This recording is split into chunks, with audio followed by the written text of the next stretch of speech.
So today I'd like to talk about talking about liberty. First, we need to agree on one premise. We want to spread the idea of liberty. We want more people to be libertarian-minded. Why?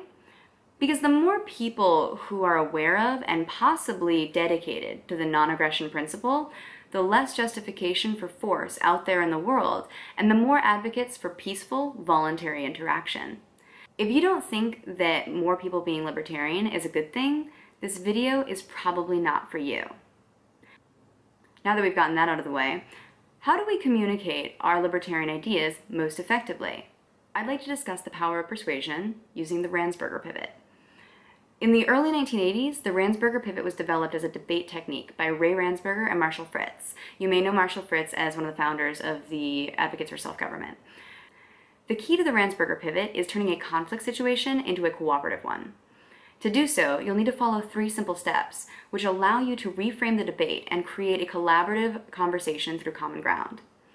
If you've ever heard Judd Weiss give a talk about selling liberty, you've probably heard him say that ideas flow between friends. This is true, and it's absolutely a factor of the pivot. So here's how it works. You've asserted an idea, and somebody objects to it. As libertarians, we're pretty used to this concept. So step 1, listen to their argument. When I say listen, I mean actually listen, not to what you think they're saying, but to what they're actually saying. This is not where you prepare a counter-argument that you're ready to shout at them as soon as they stop talking.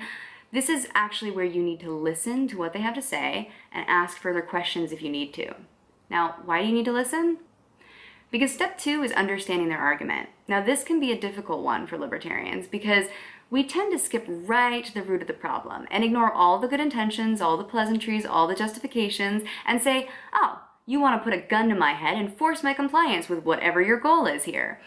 But that's not how the person that you're talking to is thinking about the situation. They're not thinking about implementation, they're talking about their goal. They have an argument that is well intended. You need to see their side, what they believe about what they're saying. Stop presuming that they're stupid, and stop presuming that their intention is to control you.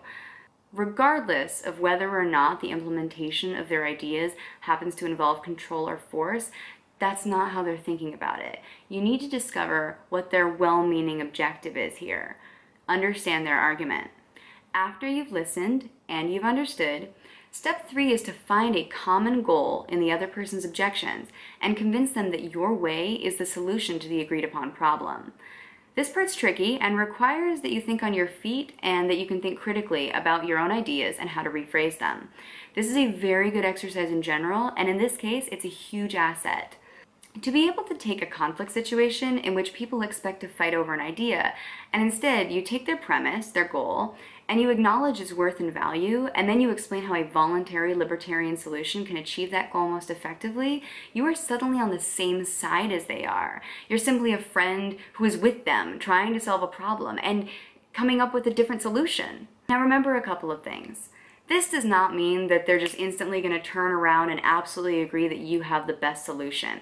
But you've opened their minds to how you think about the problem. You've validated their views, and they no longer view you as an adversary, but as an ally. This will be helpful in future discussions, or if they happen to encounter information that fails to confirm their argument, but happens to confirm yours. And just because you've won them over on one issue, doesn't mean you've won them over on the rest. And just because you haven't, doesn't mean you've failed.